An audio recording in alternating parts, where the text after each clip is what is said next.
এই যে সাদা রঙটা, সিলভার রঙটা, আমি বাইক কেনার আগে আমাকে একজন বলেছিল সিলভার যে রঙটা আপনি যদি এটা কিনেন রঙটা নাকি উঠে যাবে। একদম শোরুম থেকে যেমন নিয়েছি এখনও পর্যন্ত ঠিক তেমনই আছে।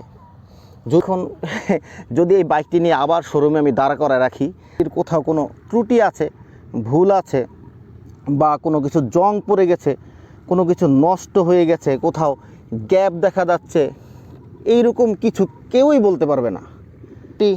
7-8 বার ওয়াশ করার পরে আমার বাইকটা এই অবস্থায় আছে। রং নাকি উঠে যাচ্ছে, এই ফুয়েল ট্যাঙ্কের রং নাকি উঠে যায়। আমি এখানে একটা কভার লাগিয়েছিলাম, তো কভার লাগানোর পরে আমি সেটা নিয়ে একটা ভিডিও দিয়েছিলাম। সেখানে একজন বলেছে, নাজমুল ভাই আপনি এই ফুয়েল ট্যাঙ্কে যে কভারটা লাগিয়েছেন এটা কি রং উঠে যায় বলে? আমি বললাম না, এটা রং উঠে যাওয়ার জন্য না, এটা আমার ভালো লাগে দেখা।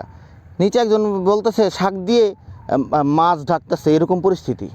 আচ্ছা, আমি শাক দিয়ে মাছ ঢাকতেছি, আমি কভার খুলে ফেলেছি। কভার ওই যে ফুয়েল ট্যাঙ্ক কভারটি ছিল সেটা খুলে ফেলেছি, এখন একবার ক্লিয়ার আছে। দেখুন আমি শাক দিয়ে মাছ ঢাকছি কিনা।